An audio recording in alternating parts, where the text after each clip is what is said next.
I'm Scott with Serkworks Art Labs. Welcome, mad creators, to the underground laboratory where together we're going to create some awesome comics, because this is a Making Comics 101 quick tip. Every week we present a topic, then we put out another video where we dive a little deeper into that topic, and then we cap everything off with a quick tip. So that's what we're doing. The topic for this week is backgrounds. So I've got a little quick tip for you as far as backgrounds, and basically the idea is just batching things or doing a little upfront work that may save you some work down the road. So for example, the way I do the series that the episodes, the issues that I put out on Mondays to kick off the episode, they're pretty time intensive. I put a lot of time into those videos. But to make it a little easier, or to kind of lessen the strain on the whole production process, what I do is I usually put some time aside in the day to film about 3 episodes, just the raw footage for 3 episodes. And I do that, and then later I put time aside, maybe another day, to take all the extra filming, what we call B-roll, which is the little cut-in shots that we do,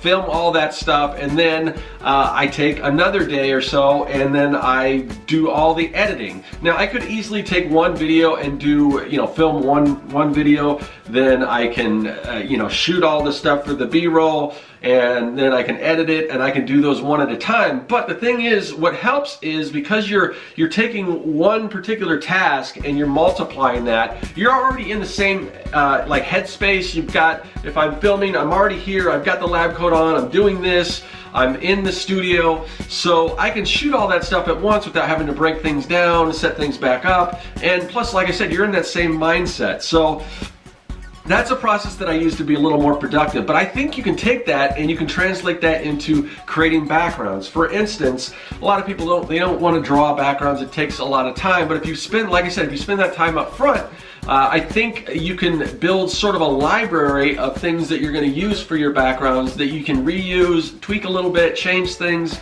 And for that, what I would look at is, we're doing comics here, but look at animation, the way they do work in animation. For instance, if you've ever seen, like, an old cartoon, usually like Hanna-Barbera used to do this a lot, where they'd have a guy walking, a character walking, and then the background would be scrolling behind him, and you'd start to see the same backgrounds kind of come through. So they're getting a lot of use out of that one background. It's kind of on a loop. Now, we can't really do loops in a background, but we can work with layers. A lot of us are working digital, so we can take layers and we can do different layers. And if you're familiar with the concept of parallax scrolling, or just parallax in general, it's where you've got these different layers that intertwine. Now, for instance, we could take, if our comic book takes place in the forest, I've got this example from The Art of Pocahontas, the Disney Pocahontas book.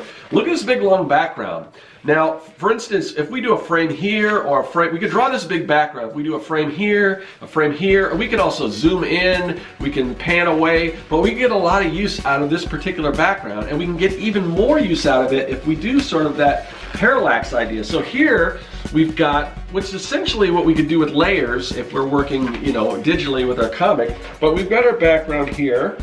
So right here, and then we've got these trees sort of on another background. We talked about, in the last episode, we talked about foreground, middle ground, and background.